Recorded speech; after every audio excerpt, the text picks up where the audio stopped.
Hello everyone, welcome to my channel Anupa chemistry. तो चलिए हम sp3 हाइब्रिडाइजेशन से टेट्राहेड्रल स्ट्रक्चर जो बनती है, टेट्राहेड्रल मॉलिक्यूलर स्ट्रक्चर वाले जो मॉलिक्यूल्स होते हैं वो हम देख चुके हैं प्रीवियस वीडियो में। अब हमें ये देखना है कि ऐसे मॉलिक्यूल्स, जैसे कि हमने sp2 पे डिस्कस किया था कि उनकी हाइब्रिडाइजेशन sp2 होती है लेकिन उनकी स्ट्रक्चर ट्रायंगुलर प्लेनर नहीं होके बैंड शेप हो जाती है। उसी तरह हम sp3 पे डिस्कस करने वाले हैं कि इनकी मॉलिक्यूलर स्ट्रक्चर टेट्राहेड्रल नहीं होकर चेंज हो जाती है, कुछ और होती है ड्यू टू लोन पेयर। ठीक है, तो अगर आपके पास 4 बॉन्ड पेयर ही है, क्लियर है, 4 बॉन्ड पेयर ही है मॉलिक्यूल में, यानी 4 सिग्मा बॉन्ड ही है मॉलिक्यूल में, तो आपकी स्ट्रक्चर क्या होगी मॉलिक्यूल की? sp3 के अकॉर्डिंग टेट्राहेड्रल ही होगी। बट अगर आपके पास 4 बॉन्ड पेयर की जगह लोन पेयर है, 1 लोन पेयर है या 2 लोन पेयर है या आपके पास 3 लोन पेयर है, ठीक है, और बॉन्ड पेयर रिड्यूस हुआ है, लोन पेयर इंक्रीज हुए हैं, तो आपकी स्ट्रक्चर क्या है? टेट्राहेड्रल नहीं होके चेंज होगी, जो अब हम देखेंगे, और आपका हाइब्रिडाइजेशन sp3 ही होगा। ठीक है, क्लियर है। तो लेते हैं सबसे पहले एग्जाम्पल। सबसे पहले बहुत ही कॉमन एग्जाम्पल हम इसमें ले लेते हैं।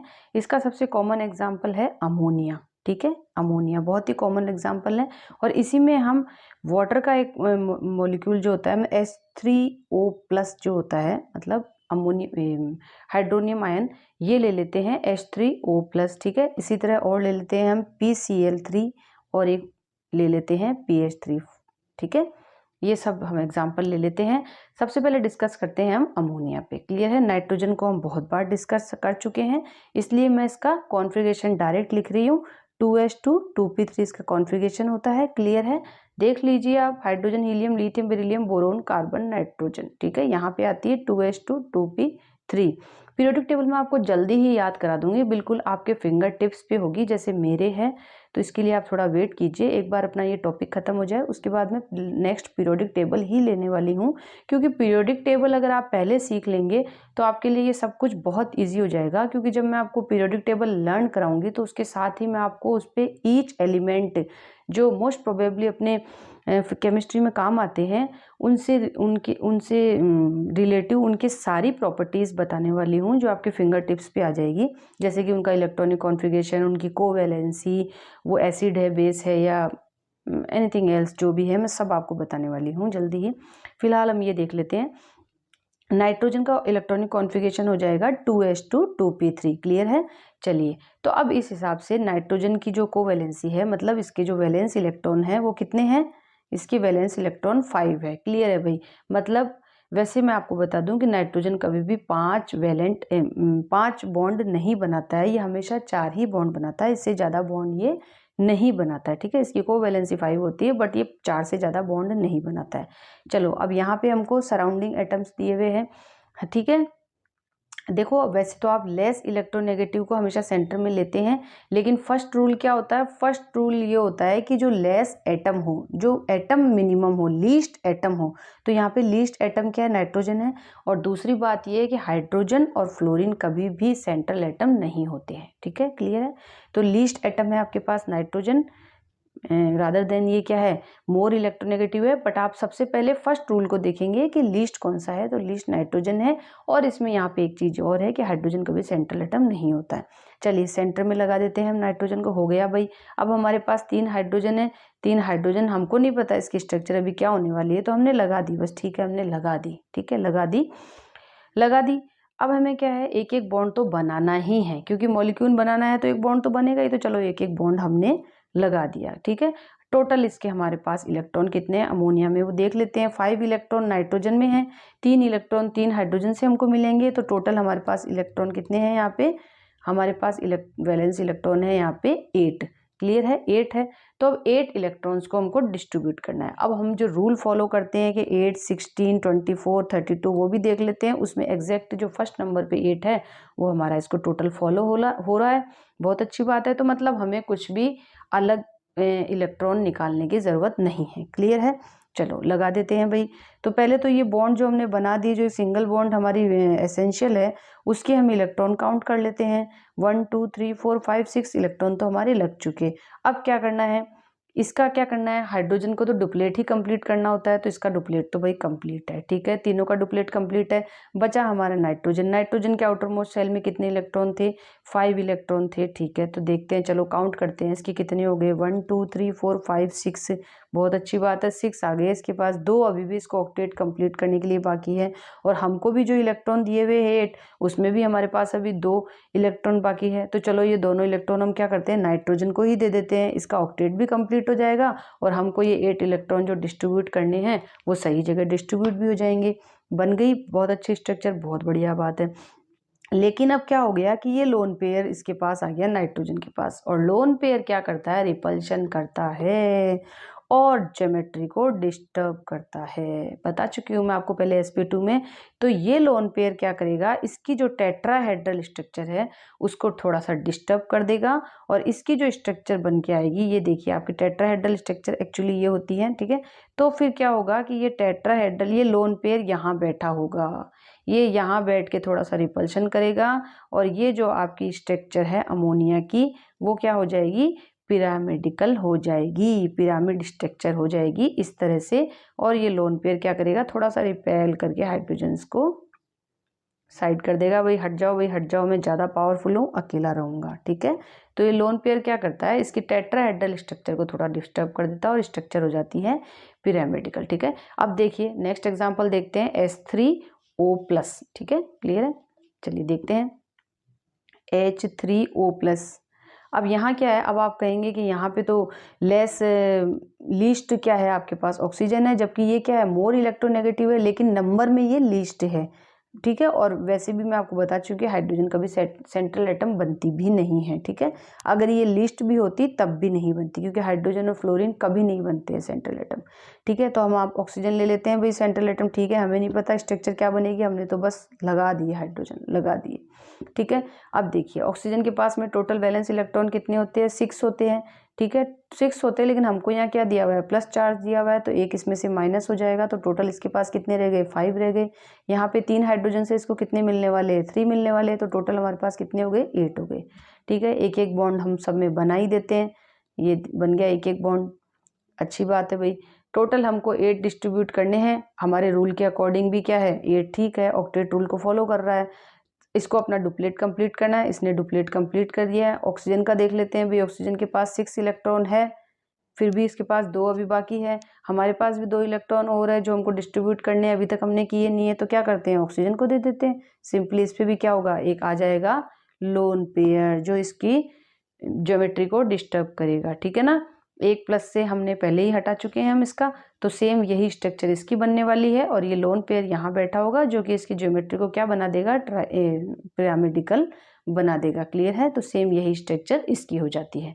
इसी तरह से आप PCl3 और PH3 की भी स्ट्रक्चर बना के देख लीजिए, सेम ही निकलने वाली है। मैं PCl3 की आपको एक बता देती हूँ, ये देखिए PCl3 में अब देखिए PCl3 का इलेक्ट्रॉनिक कॉन्फ़िगरेशन देखना में सिंपल है बहुत। अब क्या करें, जैसे मैं आपको पीरियोडिक टेबल जब सिखा दूंगी तो आपको तो बिल्कुल फिंगर टिप्स पे आ जाएगी ये चीज़ें। ये देखिए जैसे नाइट्रोजन पाकिस्तान ऑस्ट्रेलिया सब भी के, मैंने इस तरह से इसको याद कर रखा है। तो नाइट्रोजन के जस्ट नीचे क्या है, फास्फोरस है, ठीक है, यानी नाइट्रोजन के ही ग्रुप में फास्फोरस आती है, नाइट्रोजन के ही ग्रुप में क्या होती है, फास्फोरस आती है। तो नाइट्रोजन का इलेक्ट्रॉनिक कॉन्फ़िगरेशन क्या है हमारा, 2s2 2p3 है। तो सिंपल है, अगर ये सेकंड ग्रुप में है तो नाइट्रोजन फास्फोरस थर्ड ग्रुप में है, तो इसका क्या आ जाएगा, 3s2 आ जाएगा, सिंपल है। तो इसका 3s2 3p3 हो जाएगा, क्योंकि सेम ही ग्रुप में नीचे है, तो ये क्या हो जाएगा, 3s2 3p3, ठीक है। आउटर मोस्ट शेल में वही इसके वैलेंस इलेक्ट्रॉन कितने होंगे, 5 ही होंगे, क्योंकि नाइट्रोजन में 5 है, तो फास्फोरस में भी क्या होगा, 5 ही होंगे, दोनों सेम ग्रुप में है, तो वैलेंस इलेक्ट्रॉन सेम ही होंगे, ठीक है। चलो फास्फोरस भी क्या कर सकता है, 5 बॉन्ड बना सकता है। ये ज़्यादातर ये क्वेश्चन मैं आपको बता दूं पूछ लिया जाता है, जो कि मैंने अभी बताया कि नाइट्रोजन ज़्यादातर 4 वैलेंसी फिर भी बना लेता है पर 5वीं नहीं बना पाता है, उसका रीज़न पूछ लिया जाता है। जैसे कि बहुत बार ये क्वेश्चन पूछा जाता है कि NCl3 एग्जिस्ट नहीं करता है जबकि NCl5 एग्जिस्ट नहीं करता है जबकि PCl5 एग्जिस्ट करता है, बताइए क्यों? Due to d orbital. आप में से बहुत सारे बच्चे जानते भी होंगे। तो यही मैं आपको बताना चाह रही थी कि कोवैलेंसी इन दोनों की 5 है, लेकिन ये अपनी पूरी 5 कंप्लीट कभी नहीं कर पाता है क्योंकि इसके पास डी ऑर्बिटल नहीं होता है। ठीक है, फास्फोरस क्या है? धनवान है, इसके पास क्या है? माँ है। बिल्कुल सही कह रहे हैं आप, जिसके पास माँ होती है ना वो बहुत धनवान होता है। तो इसके पास क्या है? माँ है। ये देखिए, इसके जो हमारे पास 3s2 3p3 है वो इस तरह से हमने डिवाइड कर दिए। अब क्योंकि इसके पास माँ है और हर दुखी के एक ही जगह होती है माँ, आपके पास कोई भी समस्या हो कहाँ लेके जाएंगे? माँ के पास। तो ये कहता है भाई अगर मैं अनपेड हो जाऊं तो मैं 2-2 बॉन्ड और बना सकता हूँ फास्फोरस के, तो मुझे कोई अनपेड कर दो।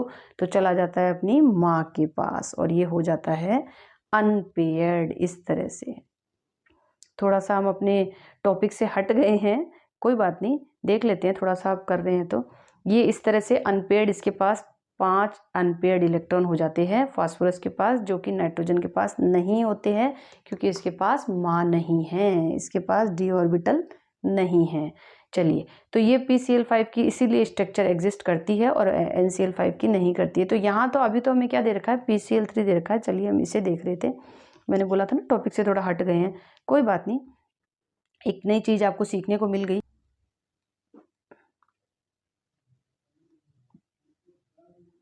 PCl3 की हम स्ट्रक्चर बनाएंगे। ये मान लीजिए हमको नहीं पता कि कहाँ लगे हुए हैं।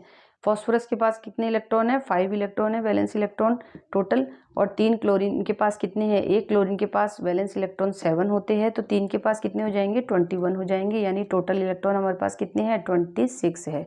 अब हमारा जो रूल है 8, 16, 24, 32, इसके अकॉर्डिंग देख लीजिए आप, ये किसके नियर बाय है? 24 के नियर बाय है, यानी अगर 2 इलेक्ट्रॉन को हम साइड बाय कर दें तो हम थोड़ा अपना अच्छे से काम कर पाएंगे। ठीक है, ऑक्टेट रूल को फॉलो करते हुए। तो 24 को हम डिस्ट्रीब्यूट कर देते हैं और 2 को क्या करते हैं? साइड रखते हैं, उनसे मतलब नहीं रखना है अभी। ठीक है, चलो 24 को हम डिस्ट्रीब्यूट करते हैं। सबसे पहले तो एक एक बॉन्ड हम लगा देते हैं क्योंकि बॉन्ड तो हमको बनाना ही है। ठीक है, चलिए कर दिया। अब करते हैं बाकी को हम डिस्ट्रीब्यूट। 1 2 3 4 5 6 तो यहाँ लग गए, बाकी डिस्ट्रीब्यूट करते हैं। टोटल 24 हमको डिस्ट्रीब्यूट करने, 6 हो गया, 7 8 9 10 11 12 हो गया, 13 14 15 16 17 18 हो गया, 19 20 21 22 हो गया, 23 24 हो गया। सारे डिस्ट्रीब्यूट हो गए, कुछ भी नहीं बचा, कुछ भी नहीं बचा, बस ये बेचारा एक लोन पेयर बचा है। देखते हैं इसका क्या होता है। चलिए पहले आप सबका ऑक्टेट देख लेते हैं। रूल, साइड वाले एटम्स का ऑक्टेट पहले कंप्लीट होना चाहिए। ठीक है, सेंटर वाले क्या है, इस पे जिम्मेदारी ज़्यादा है भैया, तेरा कंप्लीट हो या नहीं हो, जो तेरे साथ जुड़ने आए हैं ना उनका कंप्लीट होना चाहिए, ये इसकी पहली जिम्मेदारी बनती है। तो चलिए इनका देख लेते हैं। 1 2 3 4 5 6 7 8 कंप्लीट है, इसका कंप्लीट है तो इनका भी कंप्लीट है। फास्फोरस का क्या होगा बेचारे का, इसका भी देख लेते हैं। चलो 1 2 3 4 5 6, इसका ऑक्टेट तो कंप्लीट नहीं है। फास्फोरस की कोवैलेंसी कितनी होती है, सॉरी वैलेंसी कितनी होती है? 5 होती है। 3 बॉन्ड ये बना चुका है, ऑक्टेट भी इसका कंप्लीट नहीं हुआ है। 2 बॉन्ड तो ये और बना सकता है, लेकिन बनाए किसके साथ? क्लोरीन तो हमारे पास 3 ही है। एक इलेक्ट्रॉन पेयर जरूर हमारे पास इस पेयर में पड़ा है, लोन पेयर, तो ये हम अगर बेचारे इस फास्फोरस को दे देते हैं तो इसका भी थोड़ा भला हो जाएगा। तो हम क्या करते हैं, इसको यहाँ फास्फोरस को दे देते हैं। अब हमने तो इसका भला कर दिया, लेकिन फास्फोरस ने क्या किया? लोन पेयर मिलते ही टेट्राहेड्रल जो इसकी शेप होती है उसको थोड़ा सा डिस्टर्ब कर दिया। बिल्कुल सही कहा आपने, ये इसकी शेप डिस्टर्ब हो गई। और यहाँ क्योंकि लोन पेयर प्रेजेंट है तो फास्फोरस की जो स्ट्रक्चर होती है वो टेट्राहेड्रल ना होके क्या हो जाती है? पिरामिडिकल हो जाती है। ठीक है, पिरामिडिकल हो जाती है। इस तरह से आप इनकी स्ट्रक्चर निकाल लेंगे। ठीक है, अगर समझ में आया है तो चैनल को सब्सक्राइब कर दीजिए भाई, गुरु दक्षिणा देकर ही जाइए। ठीक है, मिलते हैं नेक्स्ट वीडियो में। Thank you for watching.